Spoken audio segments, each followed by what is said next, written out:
Fouque, notre chroniqueuse environnement, pour donc sa culture biologique. Vous comptez vous lancer là-dedans ? Oui, alors ça fait quelques semaines là que je cultive ces légumes. Vous voyez, j'ai planté il y a à peu près un mois des fraises, des salades, des courgettes, de la ciboulette, du basilic. La courgette. Alors, les fraises, on peut attaquer tout de suite. J'ai une si vous voulez. Il y en a quelques-unes qui sont mûres. La salade aussi, on peut la manger. La ciboulette, on peut la couper. Les courgettes, il va falloir attendre encore quelques jours. Faire de courgettes. Ouais. C'est bien votre culture. Voilà, c'est beau et c'est totalement bio, évidemment. Et c'est pas tellement vous.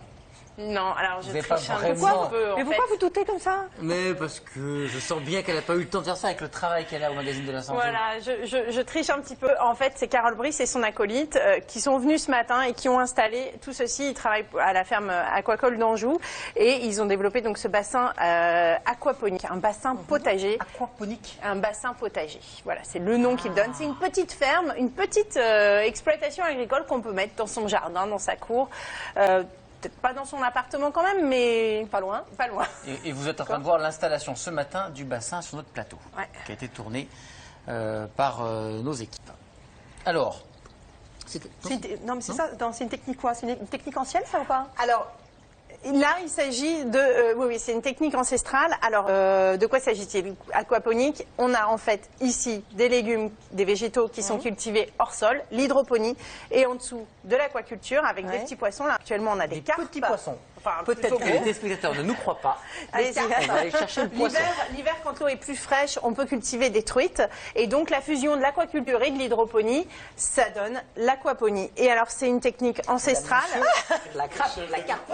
Qui intéresse actuellement. Remettez-la dans l'eau. Je laisse faire un petit peu de gouttes. Remettez-la dans l'eau, c'est pas sympa là. Donc selon la saison, on peut varier les poissons qu'on va élever. Et alors tout l'intérêt de cette culture, et ce qui fait qu'aujourd'hui elle intéresse aussi vivement les ingénieurs agronomes un peu partout en France, c'est qu'à elle seule, à eux deux plutôt, mes petits poissons et mes légumes peuvent quasiment sauver la planète. Ils vont régler tout un tas de problèmes. L'insécurité alimentaire, puisqu'on a ici des protéines et des végétaux, mais aussi les problèmes environnementaux qui sont liés à l'exploitation des denrées. La surpêche, puisqu'on vide les océans pour manger du poisson, les pesticides qui vont contaminer l'eau, la ressource en eau qui a tendance à s'amenuiser. Donc on a vraiment ici une petite centrale agricole hyper intensive et hyper écologique. Mais le lien entre poisson et le reste. Alors, en fait, c'est ça qui va sauver la planète. C'est ça exactement. Vous voyez ici, donc on a nos carpes. Benoît, on l'a perdu, vous inquiétez pas. Et Je cherche les carpes. ici, nos légumes juste au-dessus. Et là, vous allez le voir, il y a une pompe en fait qui vient puiser l'eau directement dans le bassin à poissons, parce que il faut savoir que ce qui bloque le développement de l'aquaculture, mais non, je vais pas mais arrêtez de maltraiter cette carte. Ce qui bloque le développement de l'aquaculture aujourd'hui, c'est que finalement ces poissons qui sont très sympathiques ont des déjections qui sont très très riches en ammoniac. Et quand on concentre les poissons, on concentre leur déjection et donc l'ammoniac. Résultat, par exemple dans les fjords norvégiens, on a une pollution massive et pour que les poissons résistent, on les charge en produits chimiques histoire qu'ils tiennent bon jusqu'à l'assiette. Et bien là, en fait, avec cette pompe, on a donc l'eau qui est chargée en ammoniac qui arrive dans le potager juste au-dessus. Et alors, à l'intérieur, je cultive un autre agent, deux autres agents qui vont totalement invisibles. Qui vont faire qu'il n'y aura plus d'ammoniac. Et alors, c'est un travail à la chaîne en fait, c'est vraiment une petite usine. Et donc il s'agit des nitrosones et des nitrobactères, deux bactéries très connues dans les stations d'épuration.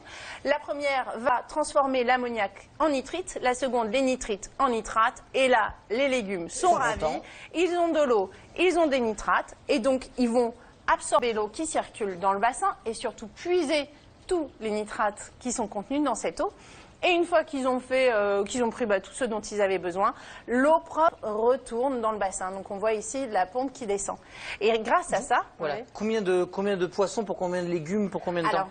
En gros, la seule chose qu'on va apporter, c'est l'aliment des poissons. 1,2 kg d'aliments pour les poissons vous permet de produire. Vous permet de produire 1 kg de truite qui vous permet en gros d'avoir 4 à 5 kilos de végétaux. Les poissons, c'est tous les 3 mois, on peut élever et recommencer, enfin consommer et recommencer. Jusqu'à combien de kilos on peut... Une quinzaine. En gros, on va avoir une quinzaine de poissons par an. une quinzaine de kilos de poissons par an. Ah oui, quand même. Sur une structure comme celle-ci. Et alors les légumes, ça va dépendre si c'est de la salade, des cerises ou des courgettes, mais on en a en continu. Et sur le principe des rizières, on peut faire des étages comme ça ou pas? On peut faire des étages et on va voir même une photo. Et c'est ça qui est vraiment intéressant aussi avec cette idée, c'est que c'est très concentré. Ça permet d'utiliser très peu d'espace. On peut cultiver en hauteur et donc forcément revenir en ville. Et c'est ça aussi la grande astuce, puisque les villes se sont construites au détriment de l'agriculture. Et là, on peut réintroduire et avoir une agriculture citadine. Il y a même plusieurs projets en ville, notamment à Paris. Un monsieur qui cultive déjà des saumons, qui rêve de faire du saumon de Paris.